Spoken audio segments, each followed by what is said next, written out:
Assalamualaikum. This is Kenji Azadi and I hope you all are fine. So today I am going to discuss about our new chapter which is solutions. ये chapter बच्चों आपकी OT और dispenser जो दोनों students हैं दोनों diplomas के उनकी बुक का चैप्टर नंबर 4 है, ठीक है।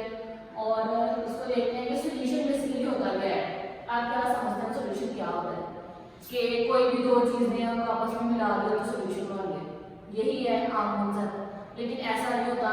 बेसिकली ये होमोजीनियस मिक्सचर होता है कोई भी दो कंपोनेंट्स का, आयोनिक या मोलेकुलर सब्सटेंसेस का। होमोजीनियस मिक्सचर का क्या मतलब है बच्चों, ये ना दो डिफरेंट टर्म्स होती हैं, होमोजीनियस होती है दूसरी हेटेरोजीनियस होती है।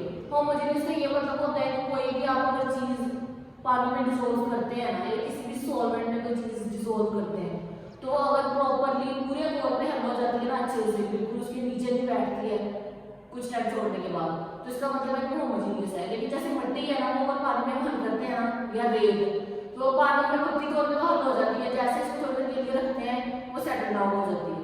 तो ये चीज जो है ना वो हेटेरोजीनियस मिक्सचर होता है। लेकिन जो सोल्यूशन होता है हमारा वो होता है होमोजीनियस मिक्सचर। इसकी डेफिनेशन देखते हैं। A solution is a homogeneous mixture of two or more kinds of different molecular or ionic substances, ठीक है।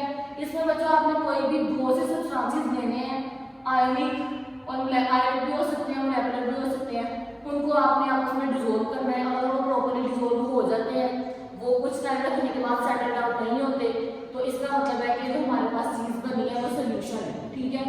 नेक्स्ट बच्चों सोल्यूशन की नेक्स्ट मजीद इसको समझने के लिए छोटी छोटी टर्म्स होती हैं।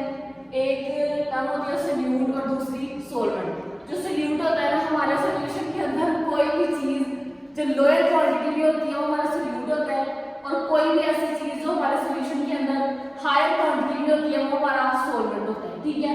फॉर एग्जांपल वाटर ले लें, कोई एसिड ले लें, कोई बेस ले लें, कोई लिक्विड चीज ले लें, ठीक है।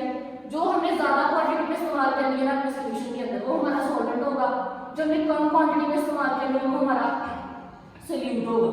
इसके बाद एक और टर्म आ जाती है कंसंट्रेशन ऑफ सॉल्यूशन, ठीक है।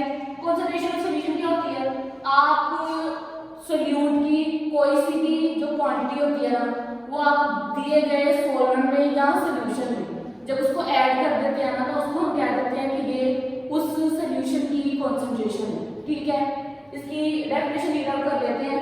The amount of solute dissolved in unit volume of solution or solvent is termed as concentration of solution, ठीक है। यहाँ तक क्लियर है। नेक्स्ट आ जाते हैं बच्चों इसकी टाइप्स की तरफ। टाइप्स जो है ना जो आपकी बुक में दी हुई है वो है कंसंट्रेशन की बेस पे। कंसंट्रेशन की बेस पे इसकी सिर्फ और सिर्फ दो टाइप्स हैं। जो हमारे एमएलटी वाले स्टूडेंट्स हैं ना उनकी बुक में इसकी सोल्यूशन की डिफरेंट टाइप्स का ना बहुत अच्छा खासा खुलासा दिया हुआ है, ठीक है।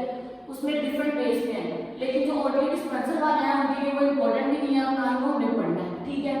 हमारे सिलेबस में सिर्फ यही दो टाइप्स हैं, हमें यही पढ़नी है। ये आपको जो दो टाइप्स हैं डाइल्यूट सॉल्यूशन है, दूसरा कंसंट्रेटेड सॉल्यूशन है। डाइल्यूट सॉल्यूशन बच्चों वो वाले सॉल्यूशन होते हैं जिसके अंदर लोअर कंसंट्रेशन होती है सोल्यूट की, या फिर इसको दूसरी तरह से हम ये कह सकते हैं कि हायर कंसंट्रेशन होती है सॉल्वेंट, ठीक है। इसके लिए आप दोनों टर्म्स यूज कर सकते हैं, लोअर कंसंट्रेशन ऑफ सोल्यूट और हायर कंसंट्रेशन ऑफ सॉल्वेंट। इसी तरह से आ जाए अगर कंसंट्रेटेड सॉल्यूशन की तरफ, तो कंसंट्रेटेड सॉल्यूशन वो सॉल्यूशन होता है जिसकी उससे उलट हो जाता है कि जिसमें सोल्यूट की हायर कंसंट्रेशन हो और सॉल्वेंट की लोअर कंसंट्रेशन हो, ठीक है।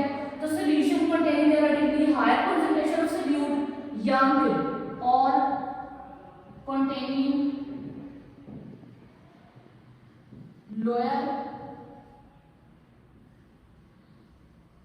कंसंट्रेशन ऑफ सॉल्वेंट, ठीक है बच्चों। ये आ जाती है। एक है इसकी सारी टर्म्स को अच्छे से एक्सप्लेन करने के लिए ना एक हम एग्जांपल देख लेते हैं साइड पे। ये ले लेंगे, हमारे पास ना एक बीकर है, ठीक है। इस बीकर के अंदर हमारे पास पड़ा हुआ है प्योर वाटर, ठीक है बच्चों। और ये ज्यादा क्वांटिटी में हमने ले लिया है, बीकर के अंदर वाटर है, वाटर। और यहाँ पे एक हमारे पास दूसरा बीकर है जिसमें से हमने इसके अंदर जो अपना सोल्यूशन है ना वो डालना है। इसके अंदर लगा लेंगे हमारे पास है NaCl सोडियम क्लोराइड। हमने अपना NaCl क्या करना है कि इसके अंदर डाल दिया है। इसके अंदर ये वाटर था, ज्यादा क्वांटिटी में था, तो इसका मतलब है ये हमारा क्या था, सॉल्वेंट। NaCl है, सोडियम क्लोराइड है, ये हम डाल रहे हैं थोड़ी क्वांटिटी में, इसका मतलब है ये हमारा क्या होगा, सोल्यूट। ये सोल्यूट जो सॉल्वेंट के अंदर गया, अच्छे से हल हो गया, हमारे पास जो है एक नई चीज बन गई इन दोनों के मिलने के बाद, वो हमारा क्या था, सोल्यूशन। ठीक है, ये सारी टर्म्स जो है ना ऑलमोस्ट डिफाइन हो गई हैं।